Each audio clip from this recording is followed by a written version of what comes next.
Steve. Steve is the executive director and he's the chief playmaker of the Life is Good Kids Foundation.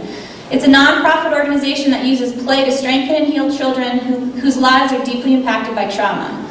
He's devoted his career to the service of our most vulnerable children, a pioneer in utilizing exuberant, joyful play to promote resiliency in children and their caregivers, and a leader in the field of psychological trauma. I first met Steve in the summer of 1996 when he was my camp director at a small summer camp in Massachusetts just west of Boston. This was my first real adventure job, and this guy was my boss. And once you meet him, you're going to be like, I was so lucky.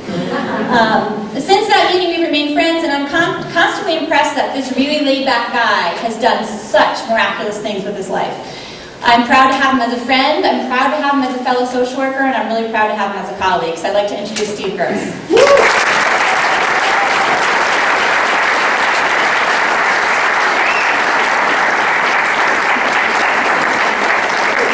Try to work it without the mic. Can you guys hear me in the back? Yeah. All right. So, I'm sorry about my album art, and I just want you to know the Kelly Clarkson album was not mine. I swear. Taylor Swift. I'm not having. Yeah, Taylor Swift is definitely mine. It's a great honor. By the way, congratulations for what you do. And Mom and Dad, I know you guys must be really proud.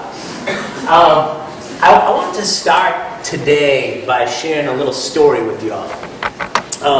Because I love this story. This is a photograph taken not too long after the earthquake in Port-au-Prince. And it's a school right outside of Port-au-Prince. And we have a team at Life is Good Playmakers that is a Haitian team that works in Haiti, and the whole focus is on working with frontline child care providers and helping them to help kids overcome the impact of trauma. So one of the things I was doing was I was checking out, how things were in Haiti, and some folks on my team said, I want you to get a feel for the schools that we're working with and the culture. So I show up at this school right over here, and there's a lot of kids and one teacher. And I kind of show up, and I'm not like a guy who loves to fall back into the background, especially when there's kids around. So, I kind of like give a little fist bump to one of the kids, and the kids are all saying like, Blanc, Blanc. I think I got like a nickname already. I didn't realize it just meant white. So I was like, yeah, it's me, Blanc, yeah. Laughing out, giving a little bit of, dab. So finally, I'm realizing that my fist bumping ways are causing a little bit of a problem because there's a lot of kids and people are starting to push each other to fist bump me. And the teacher, in a very clear but authoritative voice says for everyone to sit down. And please stay in your seats. And everyone obliges. And there's one kid who I know really wants to fist bump me. And he's in his seat. And he goes,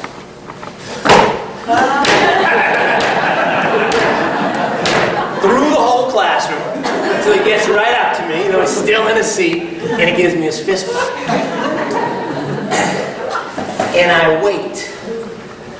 And I look at the eyes of his teacher.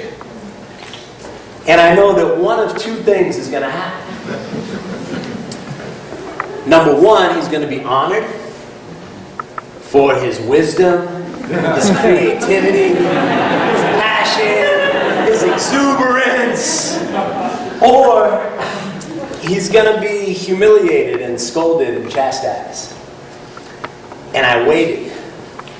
And the teacher looked at him, and she smiled, and she rubbed his head, and she said, "Excuse me." And I later got a translation. She said, "Let me clarify. Please stay in your seats and keep your chairs exactly where they are." And a beautiful thing happened in that moment. Everything just went like this. Is there a way?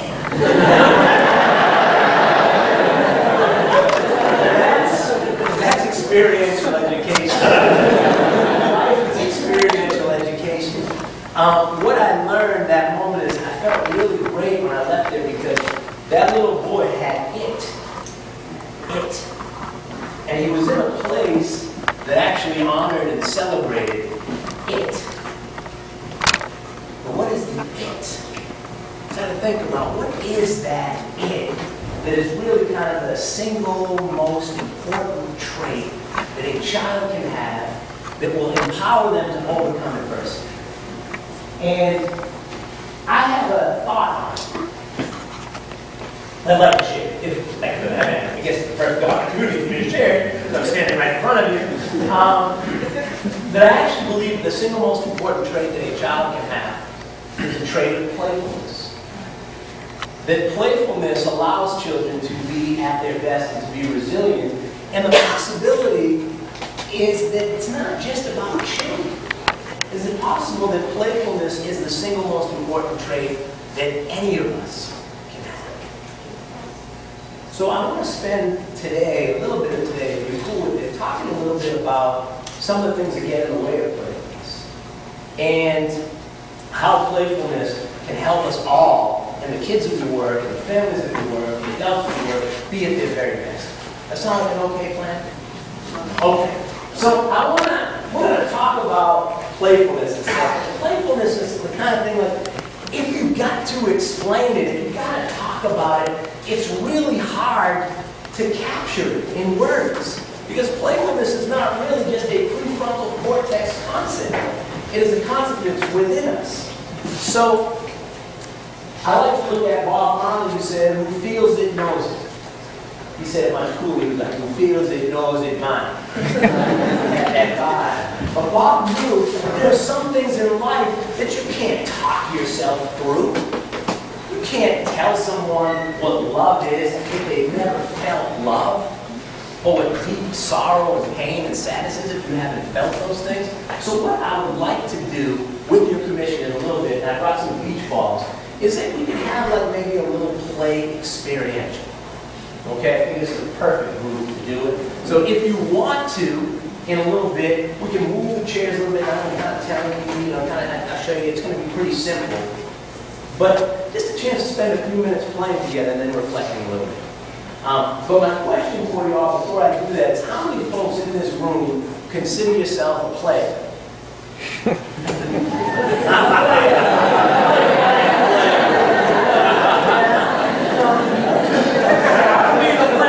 A player of life. Raise your hand if you think you are a player of life. All right, hands all go up. Of course, we got a lot of players in life. This is a group of players. We're starting to try to break it down. What does it mean to be a player? Because actually, players come in many different shapes and sizes. You know, we have kind of a poster child of what it looks like to be a player, and we usually think it's somebody very extroverted, maybe a big sense of humor, maybe somebody who's really out there. But really, a player just has a player's mind, a player's body, and a player's spirit. So I thought I would share that framework, and then we can just have our little play experiential and just be aware of that player's mind, body, spirit. So the player's mind, really simple. It's about being here now. Can you be here now? Really here. Really in this moment. Not with one foot or part of your mind in yesterday, not with another piece, thinking about what's going to happen in a couple of hours or tomorrow, but really be in this moment. A player has the ability to do that. How many folks struggle sometimes with being in the moment? It's really hard to do. Really hard to do. So that's the player's mind. The player's body is simply about feeling it.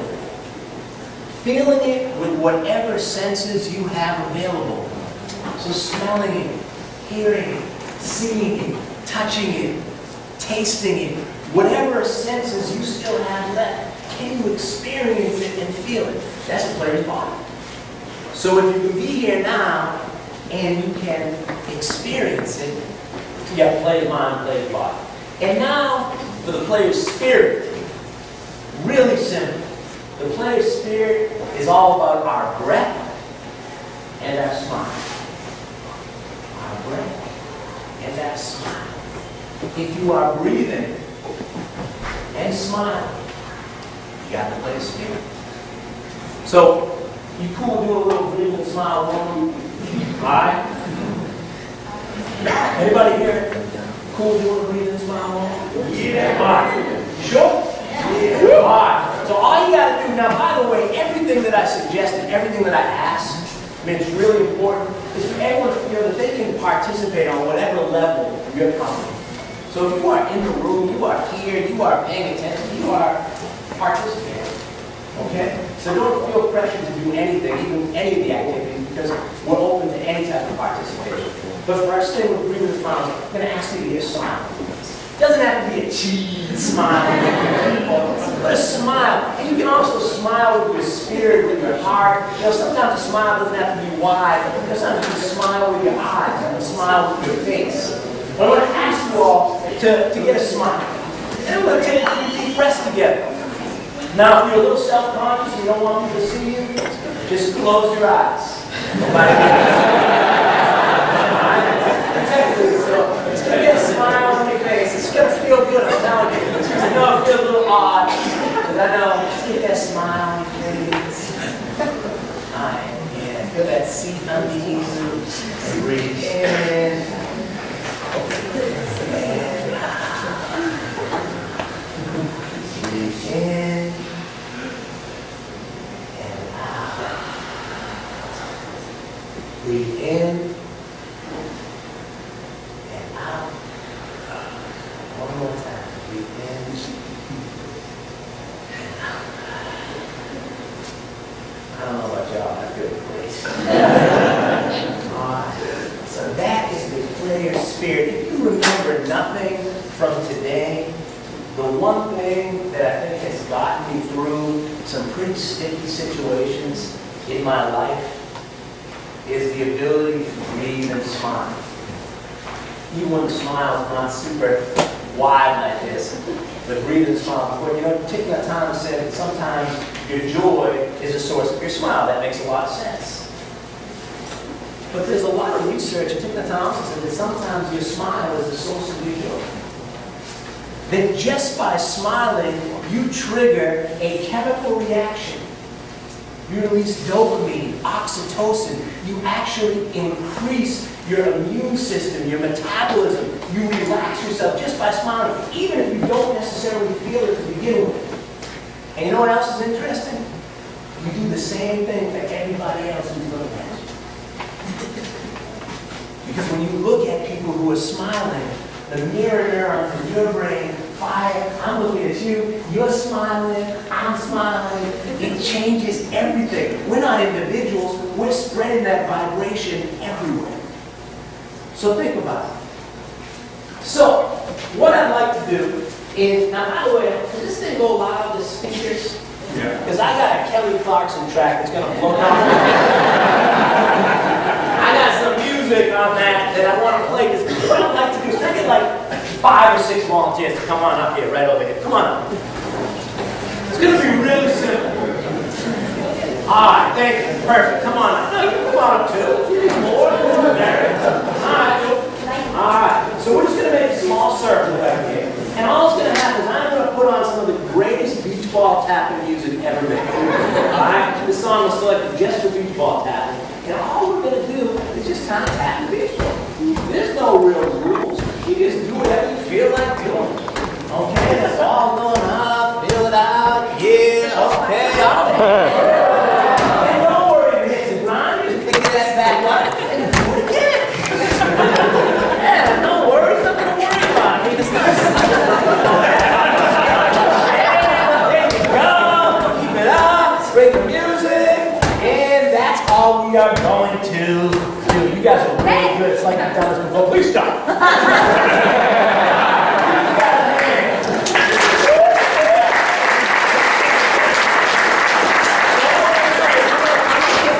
Anyone who feels like being a captain, we just tell you, I'm going to give you all the rules, and I'm going to lay it out. Let's see if you guys follow any of the rules. So what's going to happen? I'll just throw some beach balls out. Anyone who wants to be a captain, you just got to grab a beach ball. And your responsibility is just going to be to find some people or people who come to you that want to play in your little group and then want to get in a circle and find some real estate in here. And you might need to move the chairs just a little bit or work around the chairs. It's okay. If you want to sit and watch, you are welcome to. That's a great experience too. You're going to get to really be a player there because you're going to get to be in the moment. You're going to get to entertain your sense of hearing and vision and watch the experience. And the good news is, you know, one of my favorite things that we've learned recently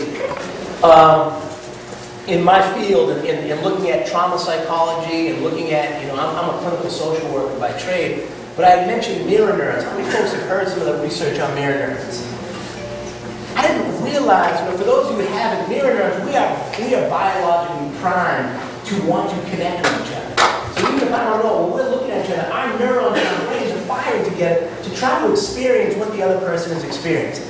The best example, have you ever been with a friend of yours who was making a fool out of themselves and you actually got embarrassed for them, but you weren't doing a damn thing? That's mirror neurons. That's like if you ever watch somebody get a tooth drilled. You're like, oh! You get the whole experience except for the pain receptors. So you actually can experience, your brain is actually trying to be empathetic and experience that feeling. So when you are watching people play, having fun, tapping a beach ball, your brain is actually participating as well. Just like if you're going out and you're somewhere and people are dancing and you just for whatever reason don't feel like dancing, people are like, hey, why aren't you dancing? Why aren't you dancing? It's like, hey, I am dancing. Just dancing a little bit differently. There's a lot of different ways to dance. So once everyone who wants to play has found a beach ball with a captain, and you found a little real estate, you get in a small little circle, what I'm going to do, and I don't need it, it's not because I'm a control freak, but I want to ask you to just not start tapping yet. The reason being, I just want to make sure everyone who wants to play has found a place to play. It's going to be very important for us to do that. And then I'm going to put on some music. When the music begins, you guys can start tapping. All right? Sound good? All right, so captains, come on up if you want to be a captain. Let's get some of these people out.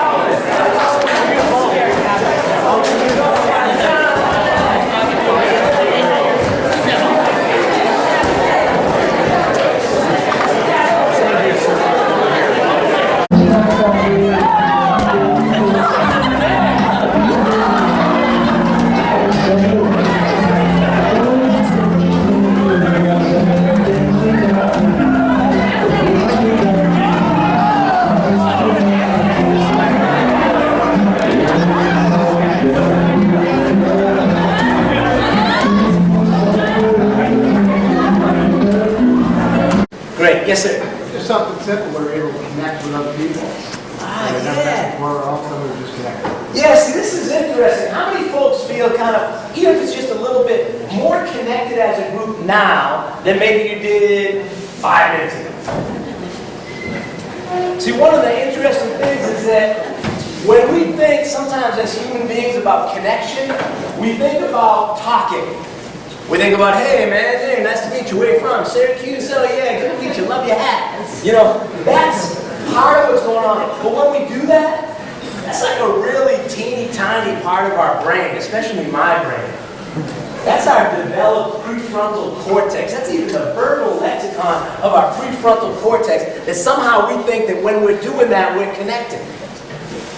But the way we really connect, and especially kids who have a very high level of threat detection connect, they connect on the tone of your voice, the look on your face, your body posture, your spirit. Just tapping a beach ball back and forth. I'll just tell you a funny story. I mean, actually, it's not really funny, but it's pretty powerful.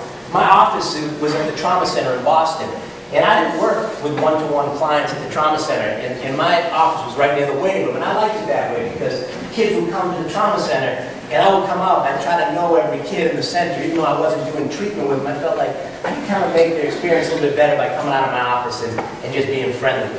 So one kid, you know, I came out and I was like, hey man, how you doing? And he was like, Dad, you've probably seen this look before. And I was like, hey, what's up? Good to meet you. And he was like, I was like, oh, you're gonna leave me hanging? Oh, you're gonna leave me hanging? And you know, I kept doing it. You know, I would see him every week. I was like, hey man, what's up? He'd have a Red Sox jersey on. Hey, how were them socks? They looked good yesterday. Got nothing. I mean, a cold stare. Like one that told me that this little boy was close to crawling into that cave and nothing I could do to bring him up. And then one day, you know, we were getting ready and all these beach balls came to the office. I was blowing up the beach balls and I came out and And I saw my man in the office, and I was like, hey man, how you doing? Same thing. And so I had a beach ball, and I said to him, hey, let me ask you a question. If I tap you this beach ball, you gonna tap it back to me? And he goes,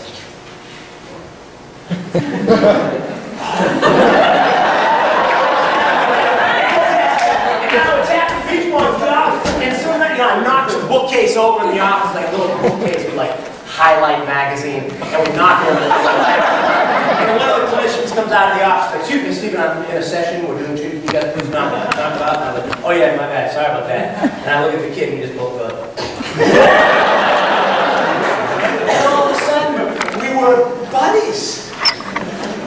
And I had one of those moments, which I know you've had, where you go like, oh shit, this stuff really works. You know it does, but sometimes you just can lose a little bit of faith sometimes. Like, is it really going to work in this situation? But we can connect through playful engagement. It's not about what we say. It's oftentimes about how we say it. It's not about what we do. It's oftentimes about how we do it. This award, the PICU, Person in Charge of Unlocking Potential, it's not called the IQ. It's not about an activity in charge of unlocking potential. Activities aren't therapeutic. Activities are just activities. Gabe Mount Brown said the music's not in the guitar. Where's the music? It's in you. The artistry, the power, the therapy, all this great stuff is in us. The rest of the stuff is just an activity. You can take any activity in any of these books, and it can be a therapeutic experience, or it can be a terrible experience. It depends on what you bring to it, the beauty that you bring to it. So, I know this kind of sounds like, okay, we're going to play, have fun, be playful, and everything's going to be just fine, but it's hard to quote Bob Marley without quoting my man Mike Tyson. And Mike says, everybody's got a strategy until you get punched in the mouth.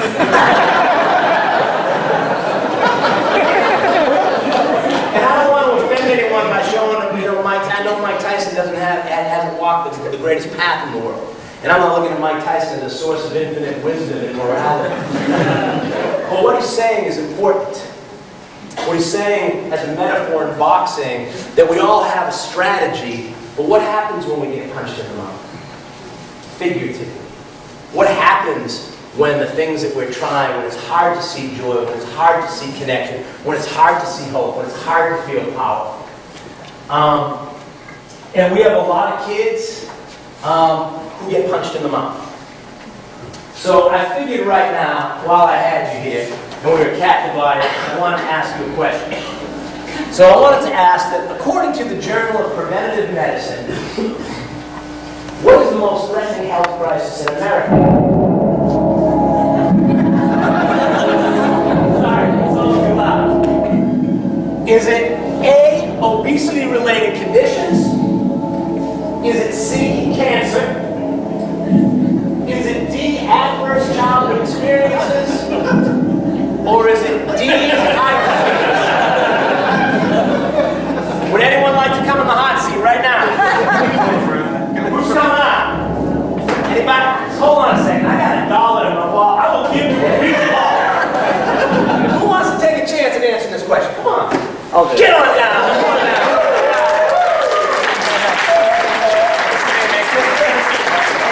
Come on over, man. Hey, Chris, where you from? I'm from Unity College. Unity College. Where's that? Let's hear it for Unity College.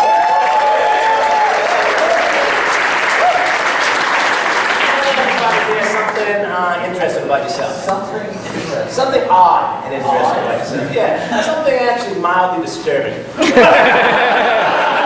Anything interesting about yourself? Anything interesting? Big fan of whitewater paddling.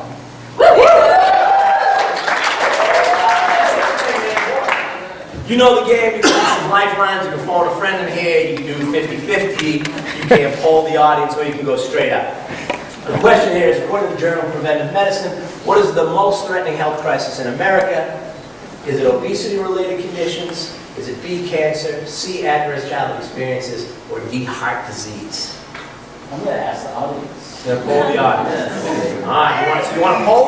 Poll, yeah. Okay, how many folks think it's A, obesity-related conditions? A substantial number of folks. How many people think it's B, cancer? Nobody. How many people think it's C, adverse childhood experiences? A substantial amount of folks. And how many people think it's D, heart disease? All right. What do you think, bro? Looks like the audience said it was C. I think it was right. It says C. You gonna go with C? Yes. Final answer? Final answer? Let's hear it from my man Chris. He's got it all right.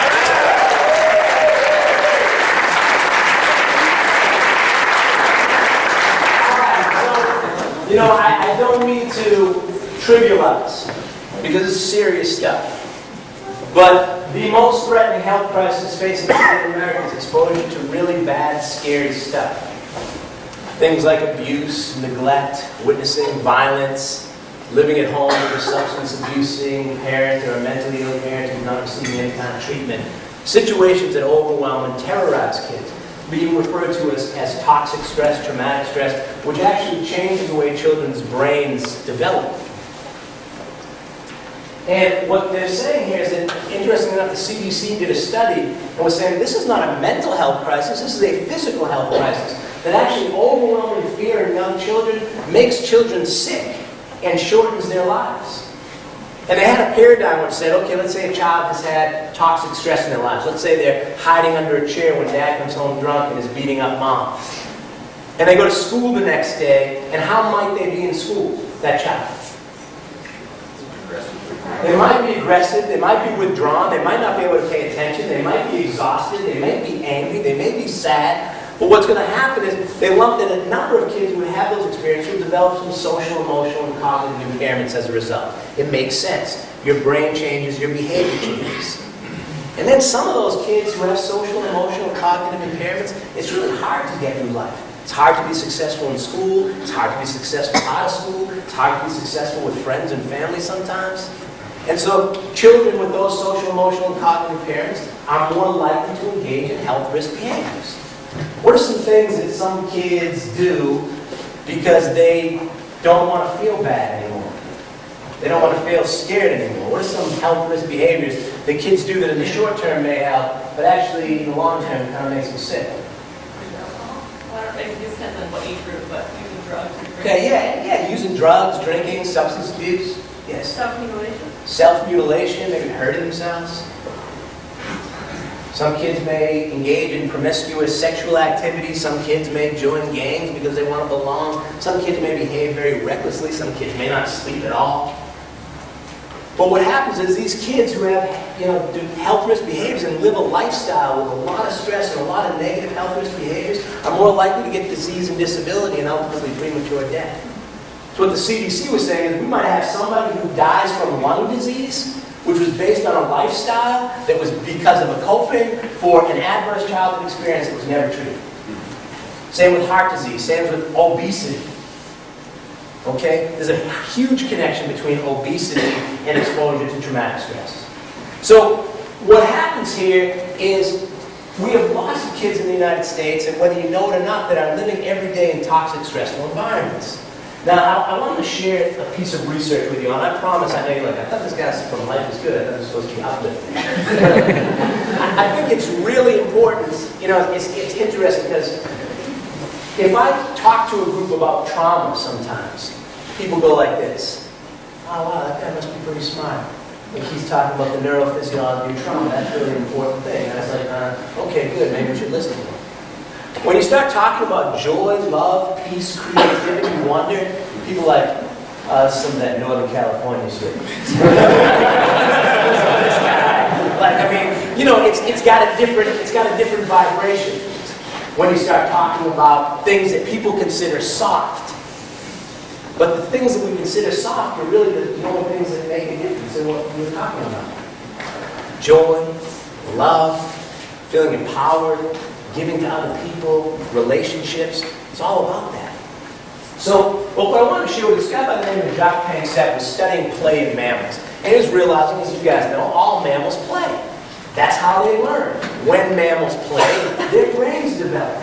And all young mammals need play to have their brains developed. So what they were looking at would be little rats. Okay, rats are actually playful mammals. And if you take a rat and you put them in an enriched environment, that you take a rat pup and you put them in a little cage with other rats to play with, a little wheel to run on, and a tube to run through, when those rats eventually die, and you look at the brain, they have very rich dendrite connections. That's showing that the branches, the neural connections of their brain are very thick, they're very strong. And you go, okay, that's a rat that has done a lot of learning, and their brains have developed. Now, if you take a similar rat, same age, rat pup, and put them in a cage by themselves, with nothing else to play with, well, number one, they don't live as long, but when they die, you look at the dendrite development, it's very limited. So, Panksepp made the conclusion, it was a very important conclusion, that when mammals play, even if we don't instruct them, just by exploring and engaging, their brains will grow. They're learning. But then what he wanted to do was find out what's the relationship between play and fear. He thought that would be really important because then he can actually start to make some conclusions about fear and learning. Because play is learning. We can use them interchangeably. Okay? So what he did was he looked at a bunch of rats and he said, okay, we put rat pups in a cage and they were all playing a lot. And then he introduced threat into the environment. What are most rats afraid of? Cats. So he introduces a cat into the environment. Now he's not that sick a guy. He's not throwing a cat into the cage. He's just taking a single cat hair and the protein from that cat hair and putting it in the environment. And so you got some playful rats and they're playing and running and chasing each other. And I don't know exactly how it went down. But one of them probably went like, you smell it? And they felt the fear and the threat.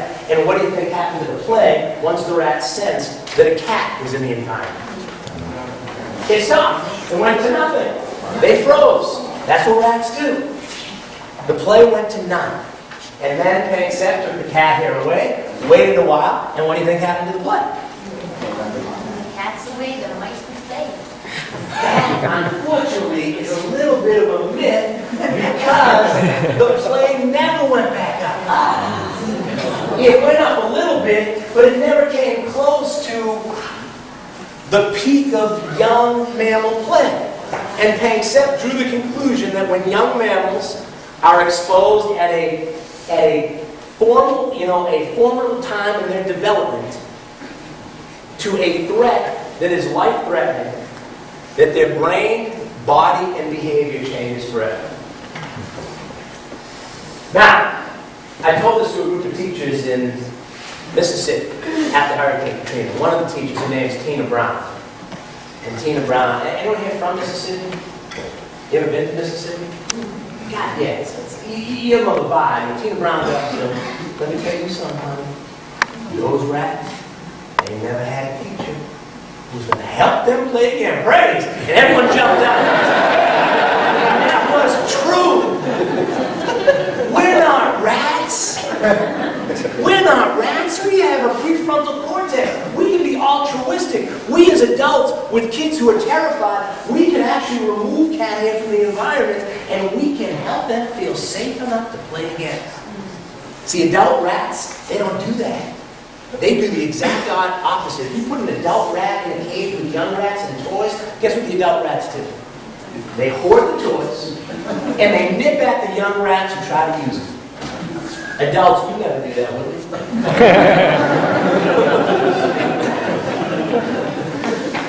you? So the good news is that we can make a difference. That part of what our work is and part of what your work is how do we remove the cat hair from the environment? How do we create a safe, joyful, loving place where people can regain a sense of playfulness? That's what our job is. So I like to quote, I figure if I leave and I just quote Bob Marley and Mike Tyson, I'll lose some credibility. So this guy's like wicked smart. And he lived a long time, but I actually never realized, but we actually went to the same school, which was a real coincidence. But Aristotle said that life should be lived as play. You agree with Aristotle? Yeah. What does it mean it mean, if that's true, how many folks actually agree with that? Say, like, okay, I can buy that. Life should be lived as play. What do you think Aristotle meant that life should be lived as play? That we should just be happy all the time? Not take anything seriously? We should treat it as an experience. Say it again, man? We should treat it as an experience. Treat it as an experience. That we have to experience it. And to experience it, we have to be able to engage with it and be present with it. What else do you think Aristotle meant? Learn from it. Yeah, that we got to be open to learning. When you experience and engage and you're in that moment, you're open to learning from every experience, no matter how difficult it is. So when we look at this now, I just have one little thing. When we talk about play, I actually feel like sometimes, we're in the play camp. We're all kind of in the play camp, right? Play is good. Yes, kids need play. Play is a great thing. Yeah, maybe. It's like saying food is good. Yeah, food is good. Piece of salmon, or the delicious meal we had today, is a lot different than gummy worms. Those are still considered food. Some food will kill you. I'm allergic to peanuts. You give me a piece of peanut brittle, do you like peanut brittle? Yeah, you might think it's great, it will kill me. What you love will kill me. So this idea of just play being good, yeah, it can be. You can say that with experiential education, Outward Bound, Project Adventure, all those things, they can be really good. But think about, what were some things when you were a kid, what did you play? What were some games that you played that you thought was good? Kick the can. Kick the can. How many kick the canners in the house? Ah, kick the can. What else y'all play? What is that? Capture the flag. How many capture the flags in the house? All right. Hide and seek. Who hide and seek? What else? What else y'all play? Flashlight tag. What's that? Flashlight tag. Dodgeball. Dodgeball. Hands up. How about dolls? Anyone play with dolls? Fellas, action figures. There were a lot of things that we played, we would consider play. We played baseball, we played soccer, we played dress up and make believe, we played war. Okay, now what were some things that you remember doing as a kid that you didn't like, that you wouldn't consider play? Homework. Homework! Still doing something once in a while. Homework! Eating vegetables! Soccer! Ah, you don't like soccer, man. Yard work, shoveling snow, raking, what else was it? Cleaning the room, doing the dishes. But here's the thing, and I know it may seem like a stretch, but trust me on this. Actually, never believe somebody who tells me trust me. Any activity with a playful approach, when you put those together, no matter what the activity is, what results is play. So for instance, soccer. If you love it, if it's joyful, if it's connecting, empowering, you're passionate, you're losing yourself in it, you are playing soccer. But if you are out there on the field and you hate the game, and you don't feel confident, and you're not having fun, and you don't feel connected, you're not playing soccer. You're doing soccer. You were doing soccer. You were maybe even working soccer. My sister was like, my nephew Josh, and I got a cute nephew Josh, like he's playing baseball. I was like, no, he's not. Josh isn't playing baseball. Look at him. He hasn't smiled once. He's sitting by himself. He's practically crying to get to the field. That's not playing baseball. That's doing baseball. You can't define play by the activity. You got to define it by the spirit and the approach to the activity. But on the other hand, here's the thing that's really cool. These other things, like homework, like yard work, like raking leaves, like doing the dishes, man, they can be play. I know it's a stretch, but I've seen child life providers take kids to get painful procedures done. And they pull up in the wheelchair and they say, what kind of car are we going to imagine this is? And the kid picks a car. What color is it? All right, let's get in. Let's grab the steering wheel. Grab the steering wheel. And they say, what route do you want to go? You want to go the long way? You want to go the scenic way? You want to go the bumpy way? and then they drive, and they get to the procedure room, and then they pick out what kind of music they want to listen to, and then they go through a nice visualization of, we know this is going to hurt for a little bit, but what are we going to do? Whose hand are you going to hold? What toy are you going to play with? What music are we going to listen to? And let's let this experience happen. That is somebody taking the most unimaginably difficult experience and trying to make it play, even though it's so difficult. I got a teacher that I just talked with, doing phonics. Phonics. Phonics. Homework is one thing, but you remember phonics? The activity in the curriculum at Boston Public School is B. B. D. What sound does D make, Christina? Duh. What sound does K make? Very good. So I had this teacher going, we're doing phonics, and I want to play phonics. So she stands up on the desk, I am not exaggerating, she's got her class sitting out there, and all of a sudden they put on a little bit of music, and she's like, who let the C's out? Who let the T's out? All the kids are best. Who let the E's out? That is someone who's playing phonics. That spirit defines that those kids had fun in phonics. They might have been playing soccer in gym, and just because they were in gym, how many people thought gym was horrible in school? But that was supposed to be playtime. So this idea that play is not about what you do, it's about how you do it. Case in point, just because you're in a sandbox doesn't mean you're playing. Alright? Just because you're in the sandbox doesn't mean you're playing. So, what I'd like to do is, I know, what time is it, by the way? It's 29. 29, okay, I'll be good. I know it. I'm almost done.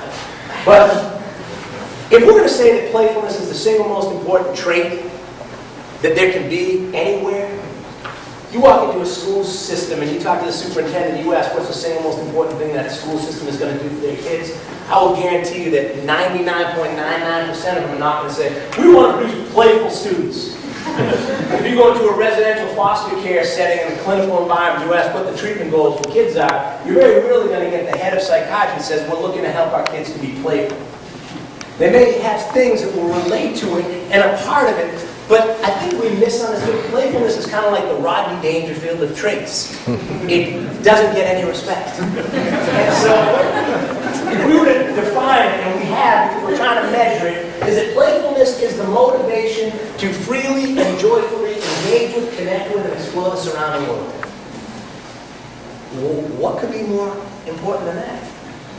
How can anything of value ever happen if a human being is not motivated to engage, connect, and explore? That, as my man said, is what Aristotle was talking about. That life, to be lived as play, means we need to engage, connect, and explore. But you know what? That's not an easy thing to do. For someone who feels fragile, for someone who feels like they don't really matter, for someone who feels unsafe, for someone who feels unloved, for someone who doesn't feel joyful or creative, that's not easy to do, is it? What do you need in order to be able to do that? So we broke it down to look at, and by the way, I know some folks are writing notes. If you want these slides, I'm going to give you my email at the end. I'm happy to email you the slides. So I didn't make copies because I just actually finished them like 20 minutes ago. But I'm happy to email them to you. You'll just email me, and for $9.95 to get the slides.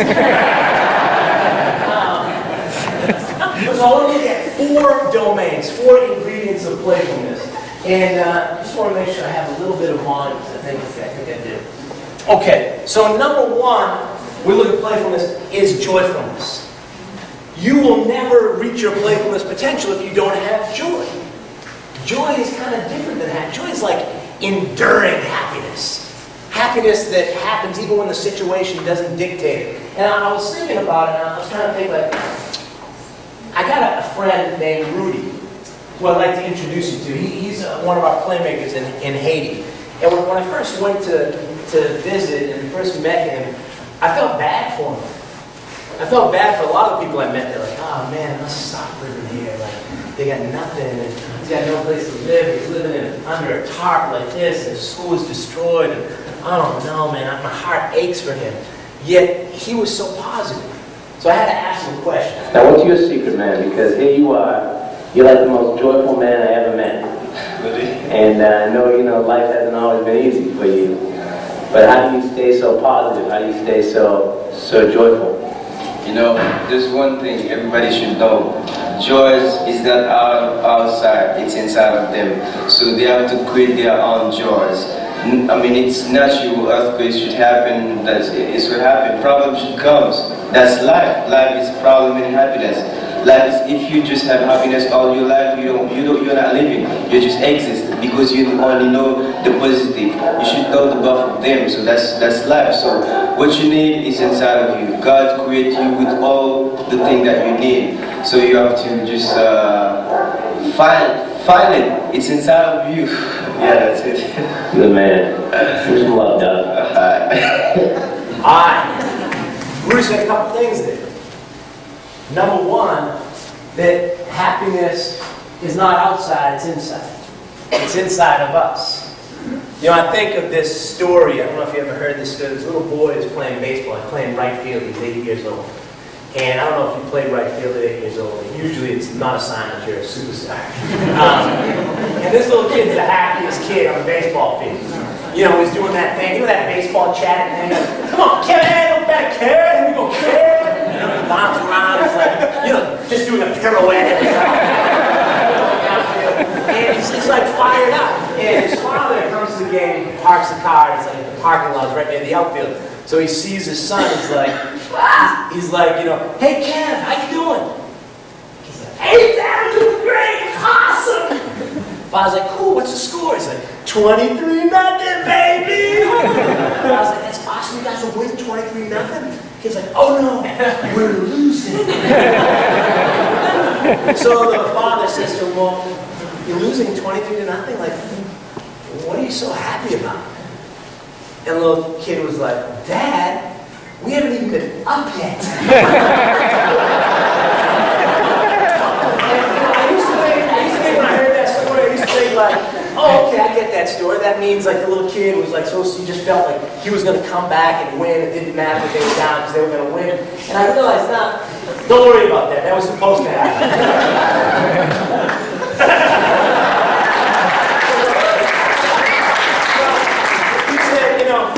I used to think that was what it was, but the reality was what was he so happy about? He was happy he was playing baseball. He could have said he was happy that he had friends. Could have said that he was happy that he had 2 legs, that he could see, and he had vision. I mean, there are so many things to be happy about, even when the score is 23-0 and you're not on top. If you can focus on it. You guys don't have to worry about that. I'm almost done. Oh, gotcha. All right, you got my back? All right. So, now I know what you're thinking. Okay, well, that's some other people. Some people are born, you all know there's some people that are in your life that when they walk into a room, they light up the room. They just got that joyful vibration. You got other people who light it up like as soon as they leave. Yeah.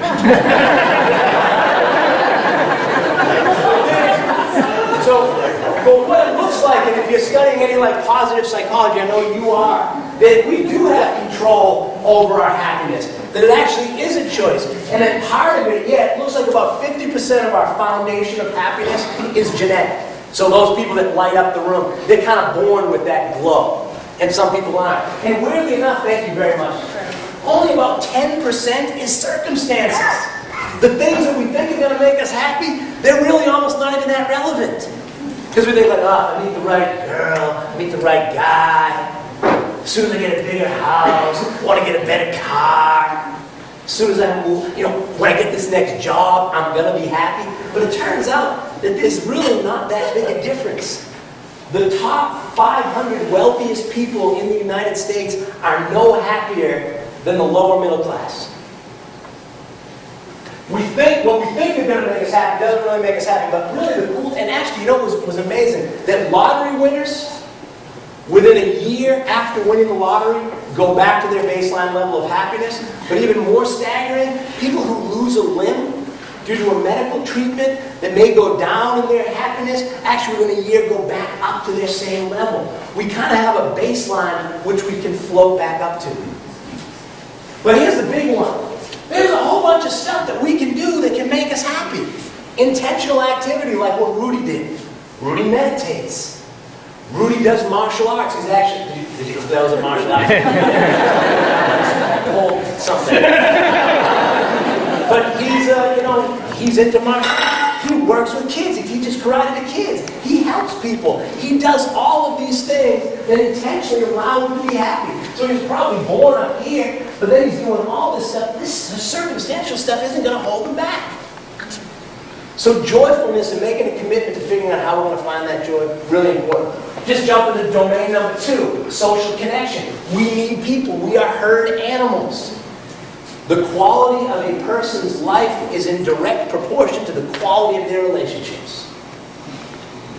It's all about relationships. There is nothing, I bring this picture and I'm sorry to mention, hey, I don't know why I have Haiti on my mind today, but when we first went to Haiti, the first time I got there after the earthquake, I was with a little medical team and they asked if I would do some games, some circle activities with the kids while their parents were awaiting treatment.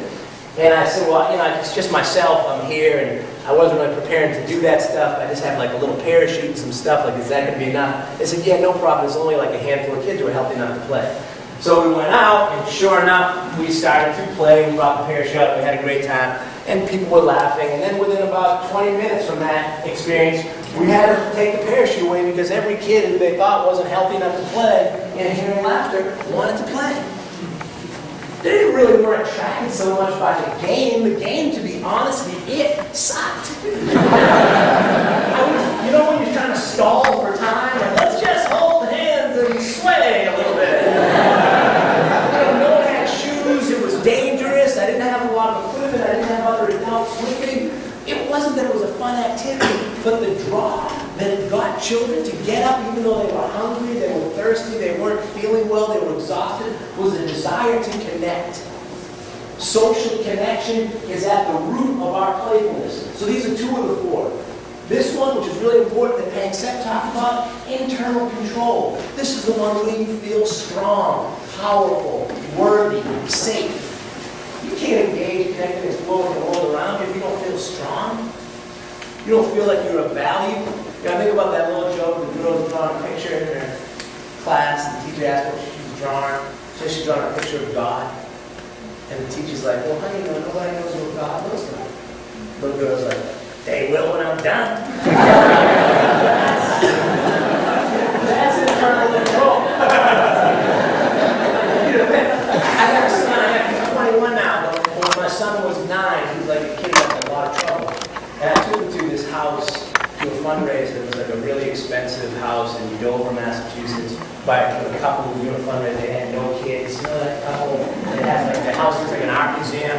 There's statues, and I'm like, oh, this is gonna be a bad scene. So I drive my son like every good father. And I was like, just kind of sit around, don't do too much. I'll be out here in 20 minutes, and we'll go do something. Soon enough, I'm talking to someone here, this horrible crash. And I see my son, he's standing next to what looked like it was like a vase of sort. And it must have been really expensive because the woman whose house it was like, and my son walks up to her and goes, it's okay, lady, I'm fine.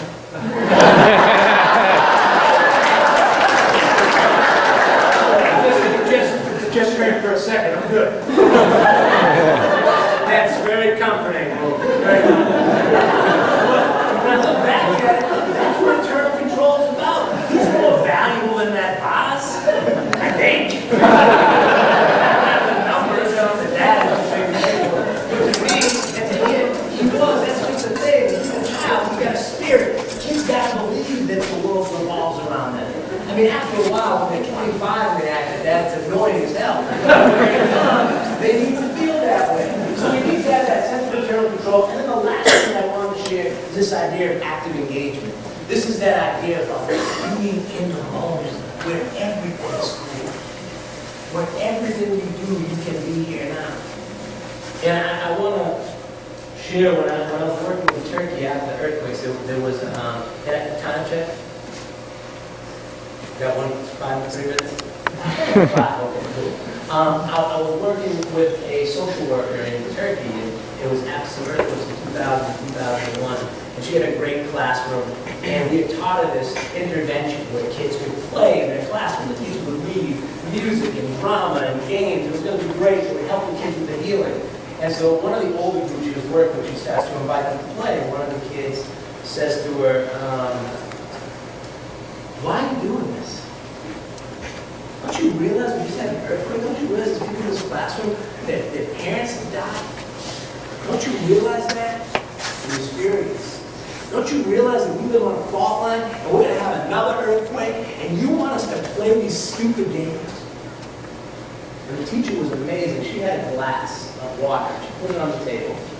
And she said to the child, children would come around and look at the water. She said, I have a question for you, and I understand, and I'm sorry if I hurt you. My question is the earth shaking now? The kid said, no. I know the earth shook before, and it was really scary, it was really bad, and we all lost it. And I know that there's no guarantees that it won't shake again tomorrow. But right now, in this moment, where the earth is not shaking, can we play together? Can we be together? Can we try to have some fun together? And if you don't want to, you don't have to. It's okay, I understand. But for anyone who in this moment, if the earth is not shaking, wants to play, come on and play. And they played, and a bunch of kids came up, and soon enough, other kids came up, and after a while, almost everybody was playing. We don't have control over yesterday. We don't have complete control over what happened. In that moment, we can be engaged. And part of our work is how do we help create moments with kids where they can be engaged, doing what we're doing, whether they're climbing rocks, whether they're in a kayak, whether they're camping, whether they're hiking, but they are engaged, they feel connected, they feel a sense of joy, and they feel safe and powerful. And when you put those 4 together, really that's what we're talking about when we talk about playfulness. Playfulness is the product, the intersection of all of these things. So things like confidence, it's part of playfulness. Creativity, wonder, self-esteem, all part of playfulness. So my last question before I kind of hang things up with you all is, Charlie Parker is a great saxophone player, said, if you don't live it, it won't come out your home. So my question for you is, what SUP would be? And SUP stands for Subjective Units of Playfulness. How playful are you? Because what we've learned is you can't spread what you don't have.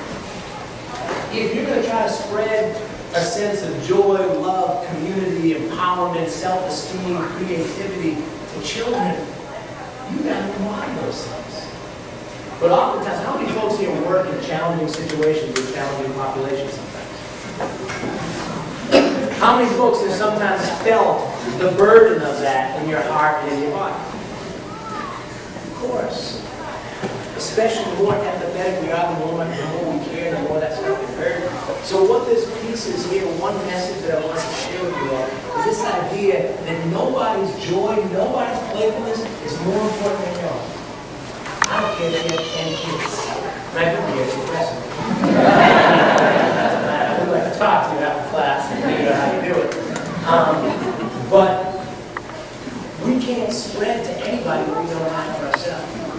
So I think one of the biggest pieces of our work is we do buy into that playfulness is super important, that you make the commitment. You make that commitment throughout your lifespan, that your playfulness will not be second to anybody else's. And that you'll take that individual journey and figure out what's going to give you joy. Who are you going to play with? Who are you going to connect with? What are you going to do to keep yourself strong and balanced? What are you going to do to nurture your own sense of creativity and inspiration? Because it all starts with us. You know, Gandhi said, you change what you want to see in the world. Michael Jackson said, I'm starting with the man in there. Biggest difference? Gandhi did not move on. So, that's really it. I like to close with an Einstein quote that says, the important thing is to keep the important thing the important thing. Everybody in this room knows what the important thing is. It is about love and relationships. It is about joy and hope. It is about empowerment and courage and confidence. It is about creativity. Those are the important things. Let's just keep it that way. We're one family, we're one community. It's such an honor to get a chance to speak with you all. I wish I could be here for the whole weekend. Unfortunately not. But I am just so grateful that you invited me here and that I can be part of this community.